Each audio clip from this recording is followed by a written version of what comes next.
ایک غلام تھا۔ ایک دن وہ کام پر نہ گیا تو اس کے مالک نے سوچا کہ مجھے اس کی تنخواہ میں کچھ اضافہ کر دینا چاہیے تاکہ وہ اور دلجوئی کے ساتھ کام کرے اور آئندہ غائب نہ ہو۔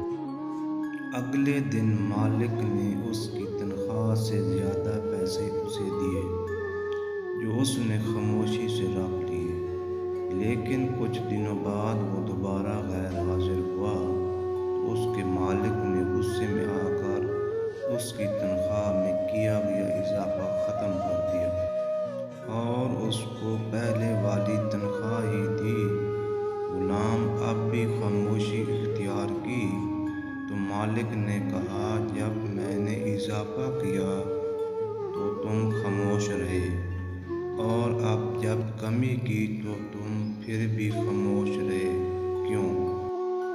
تب غلام نے جواب دیا، جب میں پہلے دن غیر حاضر تھا تو اس کی وجہ بچے کی پیدائش تھی، اور آپ کی طرف سے تنخواہ میں اضافے کو میں نے وہ رزق خیال کیا جو وہ اپنے ساتھ لے کر آیا، اور جب میں دوسری مرتبہ غیر حاضر تھا تو اس کی وجہ میری ماں کی وفات تھی، اور آپ کی طرف سے تنخواہ میں کمی کو میں نے وہ رزق خیال کیا جو وہ اپنے ساتھ واپس لے گئی۔